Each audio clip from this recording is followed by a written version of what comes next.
I'm going to get on this trans tunnel. Now, somewhere along the life of this Nova, there was a hole cut out, probably for maybe some linkage on a manual transmission.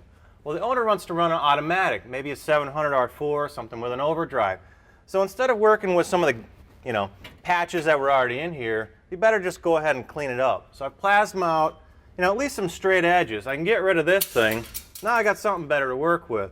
So once I get the edges cleaned up nicely, then I can make a little template. Probably get Brian in here, push down this cardboard nice. Then I can get out from the bottom, scribe real nicely around the opening so I've got a perfect pattern here. Then I can go about 1 inch outside of that so I've got some overlap. So I got a nice overlap here for some welding. Now, what's going to be interesting about this one, there's a lot of curvature in this tunnel and this floor pan. So we might need to do a little bit of metal convincing. I'll probably grab Brian, get some mad skills, get this thing to fit real nice. So let me get working on this. All right, now, got my cardboard cut out, transferred my pattern onto my sheet metal. Now I use the kick shear just to get straight lines, get it off of the big sheet, something a little bit smaller.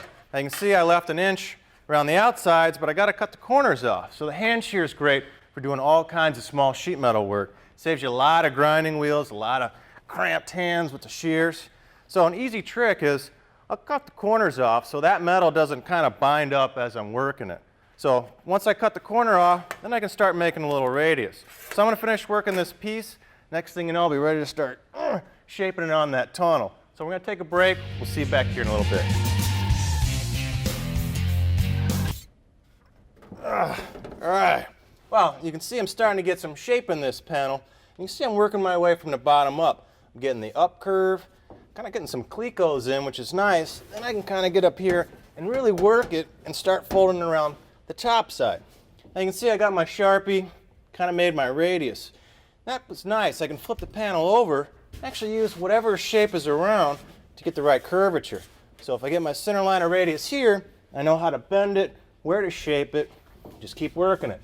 Work up a sweat. That's the thing about a floor pan. Eventually, it's going to get carpet over it. It doesn't have to be perfect. So you can just basically muscle it, find anything that's shaped that you need, get the hammer out, use a couple clicos. Next thing you know, I'll have lost a few pounds, but I've got this thing shaped, ready to weld in. So I'm going to keep burning a few calories.